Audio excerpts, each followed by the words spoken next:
Welcome to the Actors Side. I'm Pete Hammond, and today we have Natalie Portman. Welcome. Thank you. Academy Award winner, Golden Globe winner, SAG, everything you can name. You won all those awards for Black Swan. You won a Golden Globe for Closer. We have watched you grow up on film, and you've had a very unusual career, I would say. You know, This is true.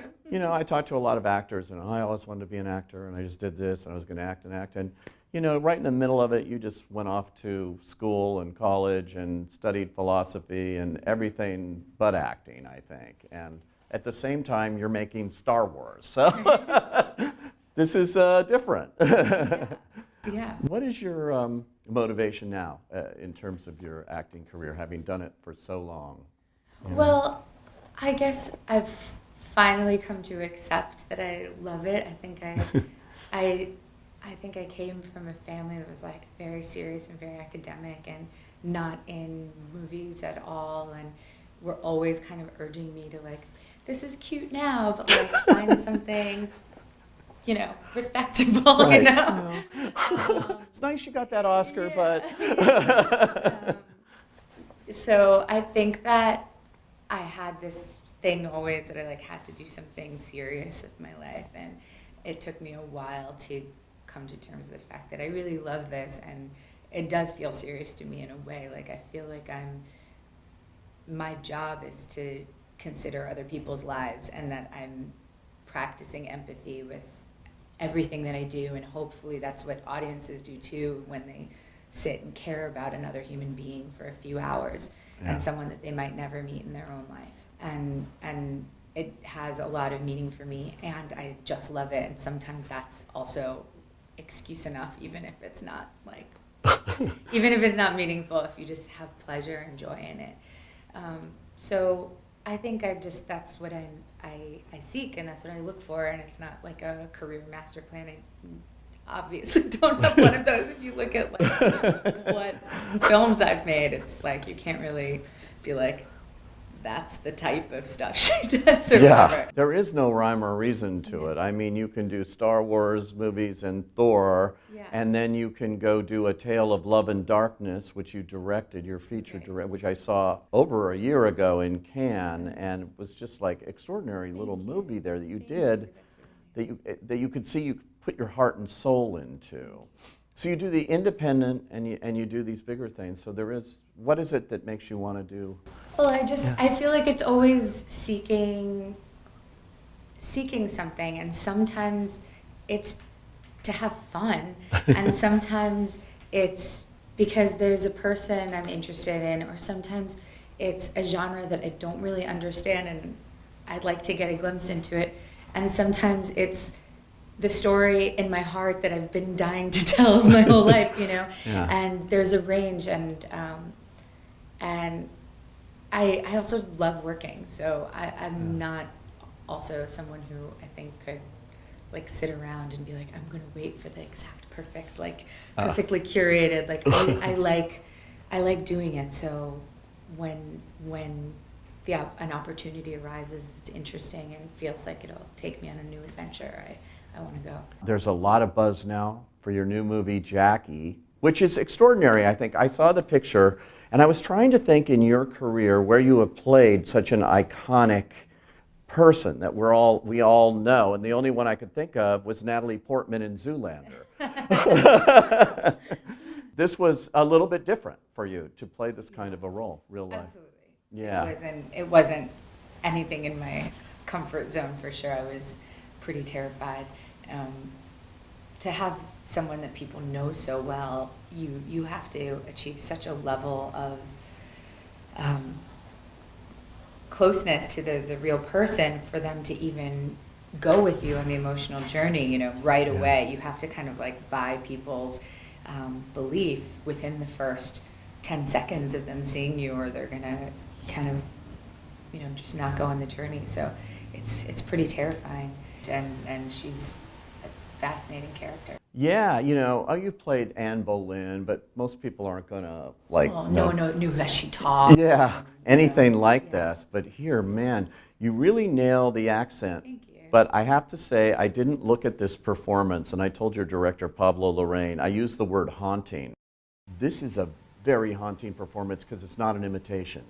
You are capturing the essence of her, at least as I recall, and the privacy. We didn't know much about her really either. Right, and she was very conscious of protecting her privacy, and yeah, it was absolutely she was very cognizant of the sort of public-private divide, but that was really interesting for our movie because I think Pablo's approach allowed for this sort of, and Noah, the writer, Noah Oppenheim's approach too, allowed for this sort of refraction of a person where you see how a person can be many different things in different scenarios, and it allowed her to be, it allowed us to show the person she maybe really was by herself, how she was with her children, as opposed to how she was in front of the country, who she wanted other people to think she was, how she wished she actually was, all of those different sort of tensions at play. As an actor, how do you prepare to play a role like that, just in getting the accent? I mean, what kind of work, how many weeks, months, whatever, and with coaches, what was the process for you there? Well, I actually had quite a short period of time to prepare. Everything came together. It was like a very long process to find the right director that Darren had spent sort of trying out different ideas for directors for this project. And then once the idea of Pablo directing it sort of came to fruition, all of a sudden we were making the movie. So I had like a month to prepare. And I worked with this great dialect coach. I was living in Paris at the time. Her name's Tanya Blumstein, and she worked with me. Every day we would work for several hours, just listening to the tapes and watching the White House tour. And I just had it on, I had it on my iPhone, and I would listen to it while I was running or cooking or basically anything where I didn't have to be in dialogue with someone else. I would be listening to it, and and it was great because it's a very specific, very, very specific accent. Mr. Valenti, would you mind getting a message to all our funeral guests when they land? It really gives sort of a map of her background, because you hear the New York, Long Island kind of Grey Gardens-ness of it. Right. And then you also hear the finishing school, New England, aspirational, rather, and the light L's, and, and then the extravagance with which she talks, it's like slow and certain words are drawn out, and, it's it's really an amazingly specific accent and way of speaking that really affects the person too. I will walk with Jack tomorrow, alone if necessary, and tell General de Gaulle that if he wishes to ride in an armored car, or in a tank for that matter, I won't blame him. And I'm sure the tens of millions of people watching won't either. What other kinds of things did you do? They really turned you into her, certainly the costuming and the hair and everything. Yes, we had an incredible costumer, Madeleine, and incredible hair and makeup, Catherine and Miu, and it was lucky that we shot in France, sort of out of convenience to both Pablo and I, who were both living there at the time. But it ended up having this unintended luck of all the people in France who have the artisanship that still is necessary to make the White House sets that were built by many French artisans. Yeah. The draperies that were made in France that they brought in, and the clothes, of course. That, right. You have like real couture kind of houses there. So it was really perfect.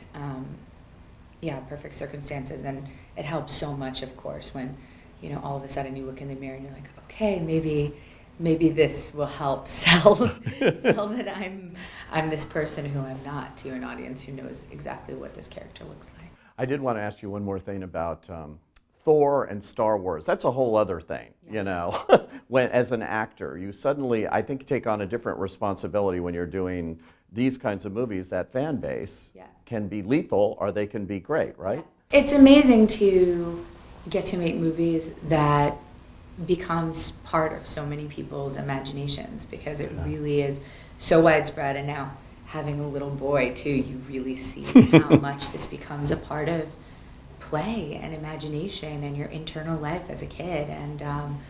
And it's a really incredible thing to get to be a part of. And as an actor, it's like a completely different skill, because when you're making those movies, you're working with so much blue screen and so much fantasy. Your imagination has to be so much larger, and it's really challenging for me. I don't feel like I've gotten it yet. I don't feel like I've understood it yet. Wow. And so it's something I'm fascinated by, because I'm really challenged by it more than anything, almost. Because it's, when you're in a room that looks like a room and has all the things a room has in it, and you can interact with all that stuff, and all that stuff does what it does in life. Sure. You don't have to imagine anything. Yeah. You just are in the emotional space of your character. And, when you're doing those blue screen movies, you have to imagine everything outside and within, and you have to create the whole world. It's like being a kid again. So more Marvel movies in your future? Yeah, well, hopefully one day I'll figure it out. One day I'll get it. That's good. Meanwhile, we have Jackie, and that's something to look forward to. Thank you so much, Thank you Natalie so much. Portman, for coming in here.